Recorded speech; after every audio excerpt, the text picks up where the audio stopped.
First News with Keeler in the morning on WIBX and WIBX950.com. In studio right now is Tim Julian. You want to read some comments? I have one actually here for with regard to you said the codes money, the $282,000. Here's Mike that says Tim, as usual, is a real pepper pot today. Yeah. Isn't that Spider-Man's? And I have assistant? one more asking, why did you change parties? Let's start with that, and then Andrew. I changed parties because first off, I was Independence. And Independence Party, thanks to our glorious governor, Mario, or right. Andrew Cuomo, same thing, either way, went away. So I had to make a choice. And due to some of the leadership contentiousness I have with some of the leadership at the county board, I thought I could do more good as a Democrat. Okay. And, I mean, on a local level, the difference between Democrat and Republican is really nil. I mean, I would love to see nonpartisan elections on local elections. I think everything below a state level election, everything in a county election, and in local municipality elections should be nonpartisan. Parties oftentimes because are. The difference is I'm never going to deal with an abortion issue. I'm never going to deal with a issue of God only knows immigration. I mean, it's just not going to do that. Right. I mean, it's just, and I think it needs to be nonpartisan. I think that would be more and more important. Well, the day you've heard you're hurt, we all realized the world was upside down is when Jim Zecca became a Republican and a far right Republican to beat. Can I ask? Have you been to the border? Will you be visiting the border? Have you been to Europe? You knew we were going to ask that question. Come on. I haven't been to Antarctica. Okay, Andrew's question. So no, this was actually a comment from somebody. They say that money will be given to the city. It takes the annual contract to be in place. At that time, the budget line where the money comes from will transfer the money to the line that now shows zero. No reason to put it there until then. Why was Rome's put there? I'll wait. I mean, it sounds like they came from the county. They can gee, you think? Yeah. They don't listen to when I'm on, though. They say. Okay. Are we staying with this? Go ahead. Yeah, for the record, that is not a county employee. No. Well, irrespective of that, I mean, again, Rome shows in the line for codes. You think it had something to do? You think it might have had something to do with the negotiation? Yeah, absolutely. I'm sure it did. Absolutely did. Yeah, there's some arm twisting. This was arm twisting, and you never, as mayor, you never did any of that. Well, look, you do it, but you do it. Don't get called out on it and come up with excuses like, "Oh no, we're going to come out and say, hey, look." No, they're you're a unique.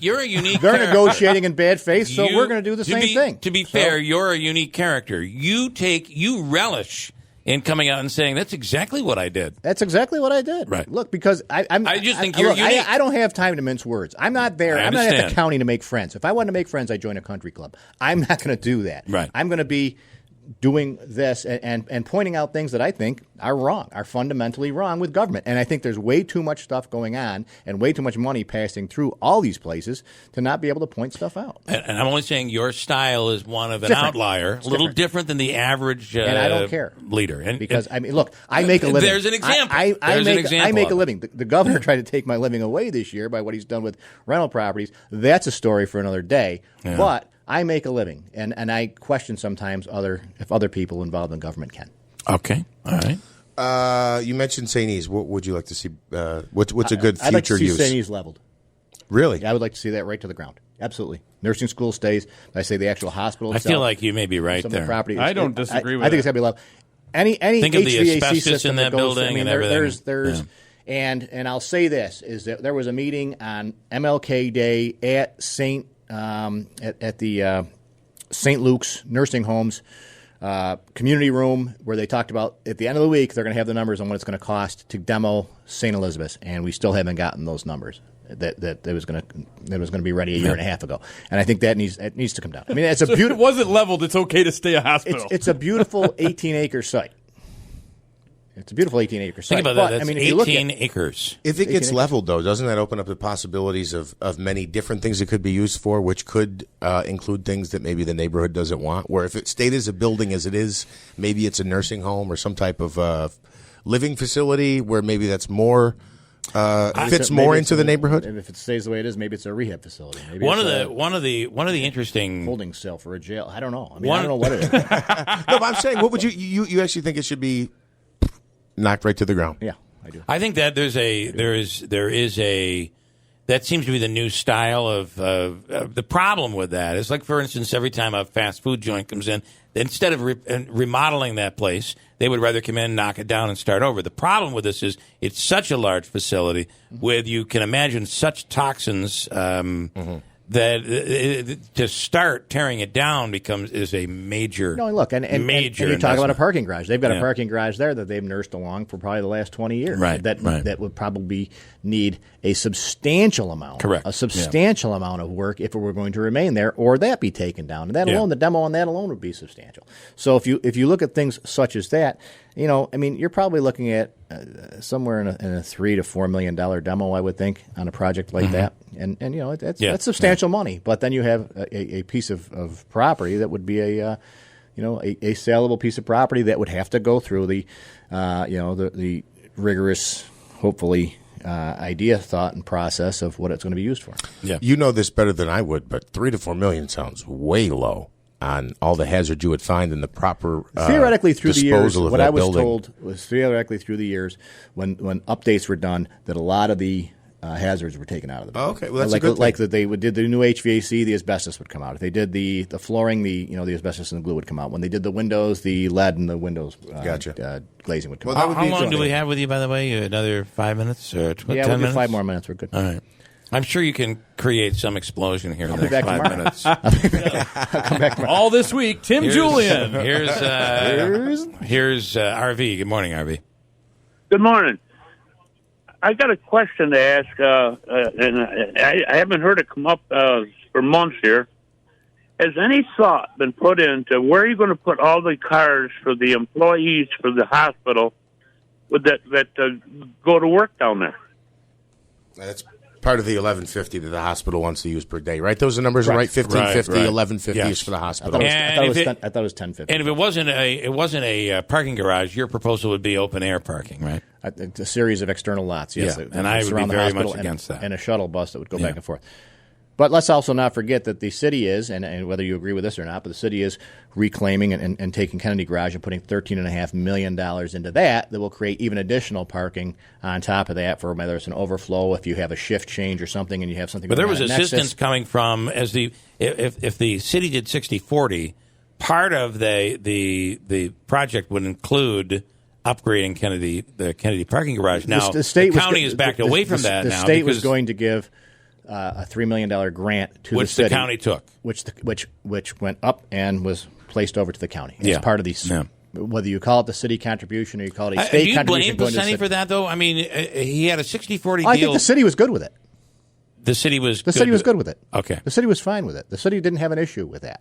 The city said, fine, that's a good place for it. Okay. Do that. And now the city is going back and doing the 13. Well, the city's also getting millions of dollars in this. But why is that wrong? That's tied into the CDBG. When you talk about some of the issues, I'm not saying it's wrong. When you talk about some of the issues that we talked about, like the rehab facilities and the Medicare and the Medicaid and things like that, all these issues that the city has and has to deal with, that and some of the suburbs you're not dealing with. I mean, it was tied into CDBG dollars. That's where these monies came from, where these amounts came from. Everything's all tied in. It's how much, for instance, the school district pays to BOCES as compared to a smaller school district. Everything is based on population. Utica's the largest city. It's based on poverty levels. It's based on all these things that would be tied. Can I ask you? Do you think actually you mentioned something that thank you, RV, brings up, I think, a valid question. Do you think that because of this influx of money, that's what made the city's decision? Like, we don't, because if $400,000 a year, let's say that's what it was, their 40% share, $400,000 a year times 30 years is $12 million. Mm-hmm. If they say, listen, you just take this $3 million, we're getting all this COVID money, we'll worry about our own garage, we'll commit to our own garage, and we'll give you $3 million instead of $12 million. Do you think that swung that influx of money? I don't know that. I don't know. Okay, I was just curious. I couldn't even answer that. Believe it or not. All right. You want to speculate? Come on, just make it up. I cannot believe it. No. Yeah, but I want to. As a Democrat now, you would be okay with shuttle buses and all the emissions going from open air parking lots to the hospital? They'd be EVs. They'd be EVs and compact natural gas vehicles. Okay. All right. Again, he's a local Democrat. He's not a national Democrat. God, I'm sorry. Oh, jeez. No, look, here's part of the issue, again, is that we get told very little in the Board of Legislation, and that irritates me because it can, A, be helpful. We could have put something together and probably gotten everyone in the room before this if we were just brought up to speed on some of these things that happen. But everything on the 10th floor operates in a vacuum, and the Democratic side especially is pushed out of that. And as such, I mean, look, I get it, but at the same time, help us help you. That's all I'm saying. Help us help you, because we can broach these two differences and we can build a bridge. Do you think, though, building a bridge, coming on and doing impressions of Tony Pisani is building a bridge? I wasn't doing any impressions of Tony Pisani. You weren't? See a little roll of the eye there. Remember, you're on TV. They see it. They're watching. All right, anything further here with Mr. Combustible? One thing that was also said, MVHS had a parking plan since the start of the planning. The needed spots include all the surface lots, parking garage, and 400 spaces in Kennedy. Okay. Is that true? I don't think that's true. I'm not aware. They were going to take 400 spots out of Kennedy as well? That's what this person is saying. I think that's what would have been part of the plan originally on if we weren't building the garage. Well, see, you know what, that just doesn't make sense to me. So if the hospital parking garage was $1,550 and whether it was $1,050 or $1,150 was for the hospital and 400 were for the public, why not just make the 400 not for the public and give the public the ones at Kennedy? Why are you taking 75% here and 25% here when you can just have it all in the same building? Anyway. If that's the case, then everyone should be responsible for their own particular garage. All right. This will continue. My guess is we'll have a response from the county executive. No. Okay. And we'll do that at some point this week. So, Tim Julian, as always, thank you guys. we appreciate your blank and vinegar. It's candor. Your candor. The word is candor. Reduce Same the number time of tomorrow, words. right? Looks like you need a vacation. Enter the 5-Hour Energy Where Will the Tide Take You sweepstakes. You could win a $10,000 dream beach vacation. Imagine jet setting off to a tropical paradise, having fun in the sun, or diving at a gorgeous reef. It's up to you. No purchase necessary. Go to 5HETide.com for official rules and to enter. That's 5HETide.com. Enter today. Ends June 30th, 2024.